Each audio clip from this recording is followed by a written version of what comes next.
नमस्कार, मैं ज्योति शर्मा और आप देख रहे हैं इनसाइडर लाइव।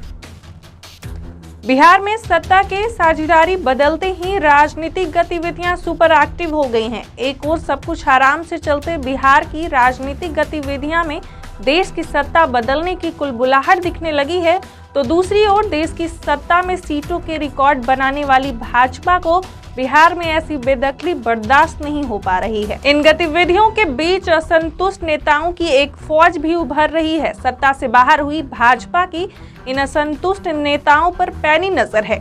हर नेता की गतिविधियों के साथ उनकी राजनीतिक हैसियत भी भाजपा तौल रही है।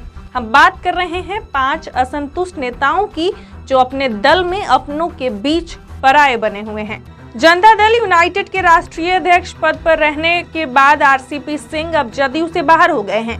पार्टी उन्हें निकालने वाली थी, लेकिन उन्होंने इस्तीफा दे दिया। इसके बाद से नीतीश कुमार की भुजा नीति से लेकर पूरे गवर्नेंस के मॉडल पर आरसीपी हमलावर हैं। आरसीपी सिंह भाजपा में जा सकते हैं, इसके संदेश तो मिलते हैं, लेकिन यह तय नहीं है। भाजपा भी हड़बड़ी में नहीं है। भाजपा आरसीपी सिंह को तौल रही है।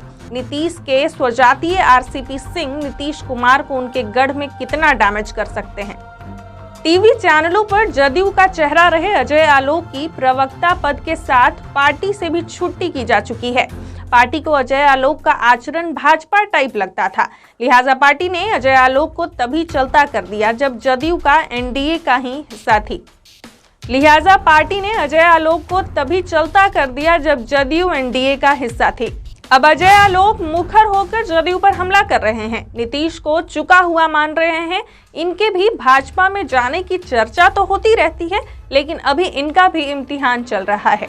राजद के प्रदेश अध्यक्ष जगदानंद सिंह के बेटे सुधाकर सिंह पहली बार विधायक बने और महागठबंधन की सरकार बनने पर मंत्री भी बन गए, लेकिन नीतीश कुमार के सीधे टकरावों के बीच उन्होंने इस्तीफा दे दिया है। इस्तीफा देने के बाद सुधाकर सिंह राजद में ही हैं। वहां के नेतृत्व पर अब तक सुधाकर सिंह ने कोई सवाल नहीं उठाया है। नीतीश कुमार पर सवाल उठाने का कोई मौका सुधाकर सिंह नहीं छोड़ते हैं। कृषि विभाग की कमियों और भ्रष्टाचारों से लेकर नीतीश सरकार में मंत्रियों की हालत तक पर नीतीश को सवालों के घेरे में ला चुके सुधाकर की उपयोगिता का टेस्ट भी भाजपा नेतृत्व कर रही है। जदयू में प्रवक्ताओं की लिस्ट से निखिल मंडल बाहर हो गए हैं। उन्होंने इस्तीफा दे दिया है, लेकिन अभी भी नीतीश के प्रति निष्ठा में सार्वजनिक तौर पर निखिल ने कोई टिप्पणी नहीं की है। लेकिन एक तथ्य ये भी है कि महागठबंधन सरकार बनने के बाद कुछ नेताओं में असहजता स्वाभाविक तौर पर बढ़ी है। उनमें एक निखिल मंडल भी माने जाते हैं। निखिल को विधानसभा चुनाव 2020 में हारने वाले राजद के चंद्रशेखर को नीतीश के नए मंत्रिमंडल में शिक्षा मंत्री का प्रोफाइल दिया गया।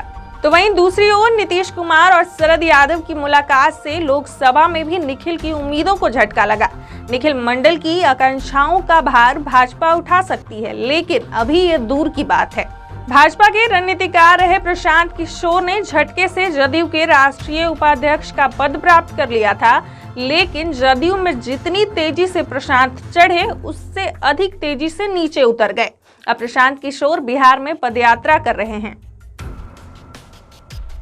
वैसे तो प्रशांत किशोर राजनीतिक विकल्प पर शांत हैं, लेकिन प्रशांत किशोर ही ऐसे हैं जिनके बयान सीएम नीतीश कुमार को सबसे अधिक चुभते हैं। इस पदयात्रा में प्रशांत किशोर ने नीतीश के हर एक्शन पर रिएक्शन का मोर्चा खोला है। नीतीश ने बिहार में 17 साल में जितना भी किया है, प्रशांत हर काम पर सवाल उठा रहे हैं।